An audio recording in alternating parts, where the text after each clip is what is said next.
na parte de segunda-feira, transmitindo a palavra de Deus. Não é somente crer na palavra de Deus, temos que pregá-la, temos que transmiti-la, proclamá-la.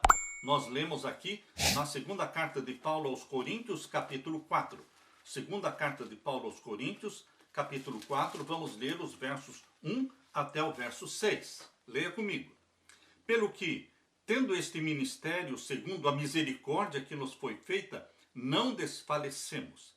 Antes rejeitamos as coisas que por vergonha se ocultam, não andando com astúcia, nem falsificando a palavra de Deus, e assim nos recomendamos à consciência de todo homem, na presença de Deus, pela manifestação da verdade. Mas, se ainda o nosso evangelho está encoberto, para os que se perdem está encoberto, nos quais o Deus deste século cegou os entendimentos dos incrédulos, para que lhes não resplandeça a luz do evangelho da glória de Cristo, que é a imagem de Deus. Porque não nos pregamos a nós mesmos, mas a Cristo Jesus, o Senhor, e nós mesmos somos vossos servos por amor de Jesus. Porque Deus, que disse que das trevas resplandecesse a luz, é quem resplandeceu em nossos corações para a iluminação do conhecimento da glória de Deus na face de Jesus Cristo. Meu querido irmão, Paulo disse, eu prego para vocês a Jesus Cristo. Eu não estou recomendando a mim mesmo, não estou pregando a mim mesmo, mas a Jesus Cristo, Senhor. E nós somos seus servos, por amor de Jesus, porque Deus fez resplandecer das trevas a luz que resplandece em nossos corações para iluminar o conhecimento da glória de Deus na face de Jesus Cristo. A Bíblia triunfou na Idade Média. A Bíblia está triunfando hoje. Meu querido irmão, o apóstolo Paulo enfrentou enormes dificuldades em sua obra de difundir o Evangelho. No entanto, ele confiava na palavra de Deus, que ela triunfaria, porque, como disse, nada podemos contra a verdade, senão a favor da verdade. 2 Coríntios 13, 8. Os reformadores enfrentaram dificuldades semelhantes, porém, pela fé, foram fiéis à palavra. Um exemplo de coragem diante da probabilidade esmagadora do sofrimento e da morte, um exemplo fiel é a vida de William Tyndale. O maior desejo de William Tyndale era dar à Inglaterra uma tradução precisa e legível da Bíblia. Ele decidiu traduzir a Bíblia das línguas originais e corrigir alguns erros na tradução de João Wycliffe cerca de 140 anos antes. Tyndale também foi preso, também foi julgado, sentenciado. Muitas das suas traduções da Bíblia, que foram impressas lá em Worms, na Alemanha, foram apreendidas e foram queimadas publicamente.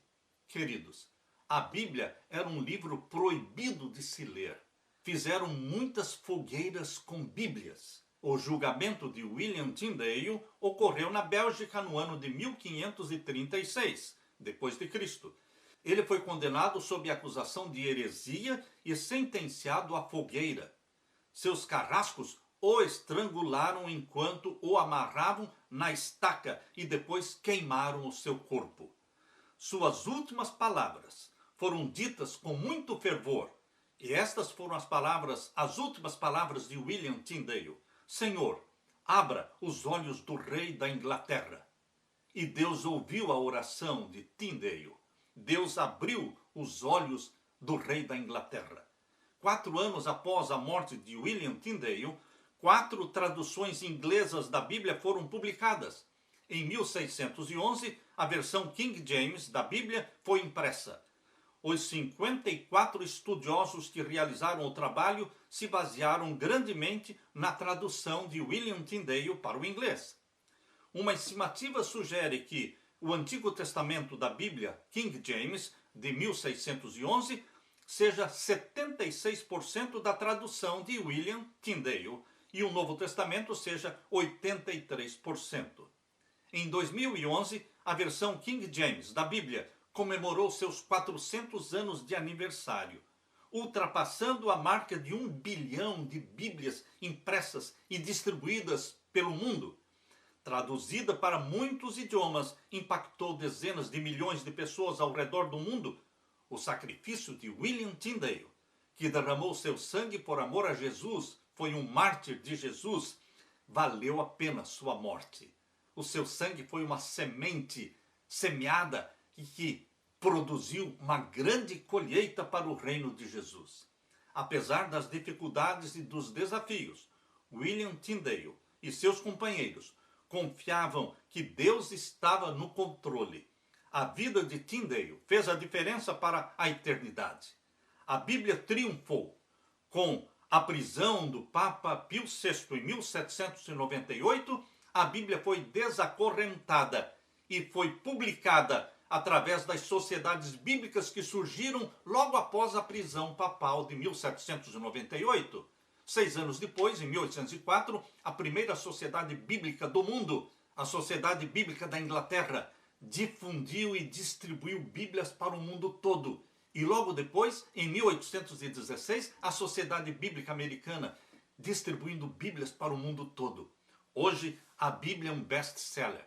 É um livro que poderia ser dito que é o mais vendido em todo o mundo, o mais amado, porém também o mais odiado. Mas é a palavra de Deus. O sola Escritura, unicamente a Bíblia, foi a base e o fundamento da vida dos reformadores. E precisa ser a base e o fundamento da sua vida, meu irmão. Do seu lar, da sua família. Aleluia.